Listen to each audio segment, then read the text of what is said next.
অবাক হয়ে যাবেন।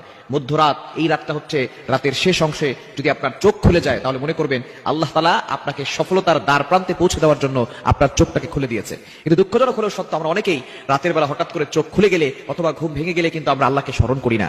এই সময়টা হচ্ছে সবচেয়ে গুরুত্বপূর্ণ সময়। বুখারী শরীফের বর্ণনা, নবীজি সাল্লাল্লাহু আলাইহি ওয়াসাল্লাম জানিয়ে দিয়েছেন, নবীজি সাল্লাল্লাহু আলাইহি ওয়াসাল্লাম বলেন, রাতের শেষ অংশে, মধ্যরাতের পরেই রাতের শেষ অংশে যখন রাত একেবারে গভীর হয়ে যায়, এই সময়টা আল্লাহ তাআলা প্রথম আসমানে চলে আসেন এবং আল্লাহ তাআলা বান্দাদেরকে ডাকতে থাকেন, কার কি লাগবে আমি আল্লাহর কাছে চাও। রাতের শেষ অংশে এই সময়গুলোতে, এই সময় যদি আপনার চোখ খুলে যায়, আপনি এই আমলগুলো করতে দেরি করবেন না। আপনার উযু করার দরকার নাই, ওই অবস্থায় আপনি আমলটি করবেন। আল্লাহ তাআলা দুইটি নাম পড়বেন 11 বার করে। কয়বার?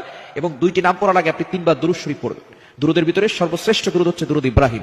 এই দুরুদটি বেশি বেশি পড়ার চেষ্টা করবেন। আল্লাহুম্মা সাল্লি আলা মুহাম্মাদ ওয়া আলা আলি মুহাম্মাদ কামা সাল্লাইতা আলা ইব্রাহিম ওয়া আলা আলি ইব্রাহিম ইন্নাকা হামিদুম মাজিদ। আল্লাহুম্মা বারিক আলা মুহাম্মাদ ওয়া আলা আলি মুহাম্মাদ কামা বারাকতা আলা ইব্রাহিম ওয়া আলা আলি ইব্রাহিম